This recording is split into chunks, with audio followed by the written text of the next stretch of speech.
चीन ने चली नई चाल, भारत के 2 पत्रकारों को देश में आने से रोका, वीजा किया फ्रीज।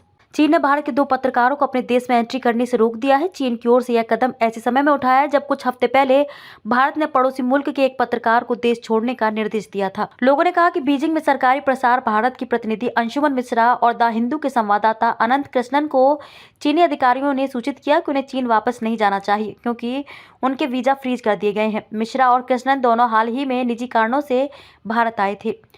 चीन की ओर से भारत के जिन 2 पत्रकारों को रोका गया है उसमें एक अंशुमन मिश्रा और दूसरे अनंत कृष्णन है।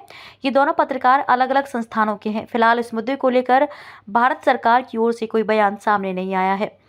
भारत के इन दोनों पत्रकारों की ओर से चीनी अधिकारियों को सूचना दी गई है कि वो वापस नहीं आ सकते हैं क्योंकि उनका वीजा फ्रीज कर दिया गया है।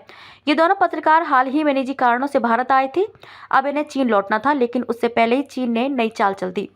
कथित तौर पर इस मामले पर अब बीजिंग में भारतीय दूतावास और चीनी एमएफए के बीच चर्चा हो रही है। इस कदम के बीच भारतीय पक्ष ने पिछले महीने सरकारी सिन्हुआ समाचार एजेंसी के नई दिल्ली स्थित एक संवाददाता को सूचित किया कि उनके भारतीय वीजा का नवीनीकरण नहीं किया जाएगा। सूत्रों ने कहा कि सिन्हुआ संवाददाताओं को 31 मार्च तक चीन लौटने के लिए कहा गया था। वहीं बीजिंग में शेष बचे 2 भारतीय पत्रकारों press trust of India PTI के केजेएम वर्मा और हिंदुस्तान टाइम्स के सुतीर्थो पेट्रोनोवेस को चीन के विदेश मंत्रालय के अधिकारियों ने मंगलवार को बताया कि वे अभी रुक सकते हैं। आपको बता दें कि कुछ साल पहले बीजिंग में 6 भारतीय पत्रकार काम करते थे, लेकिन बाद में यह संख्या घटकर 4 रह गई।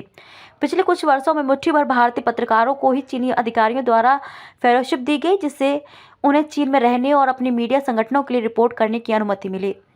एक दशक पहले लगभग 1 दर्जन संवाददाताओं से 2022 के अंत तक भारत में केवल 4 चीनी पत्रकार थे। 2016 में भारत ने राज्य मीडिया नेटवर्क सिन्हुआ से संबंधित 3 पत्रकारों को निष्कासित कर दिया था, जब सुरक्षा एजेंसियों ने उन पर बाहर की गतिविधियों में लिप्त होने का आरोप लगाया था।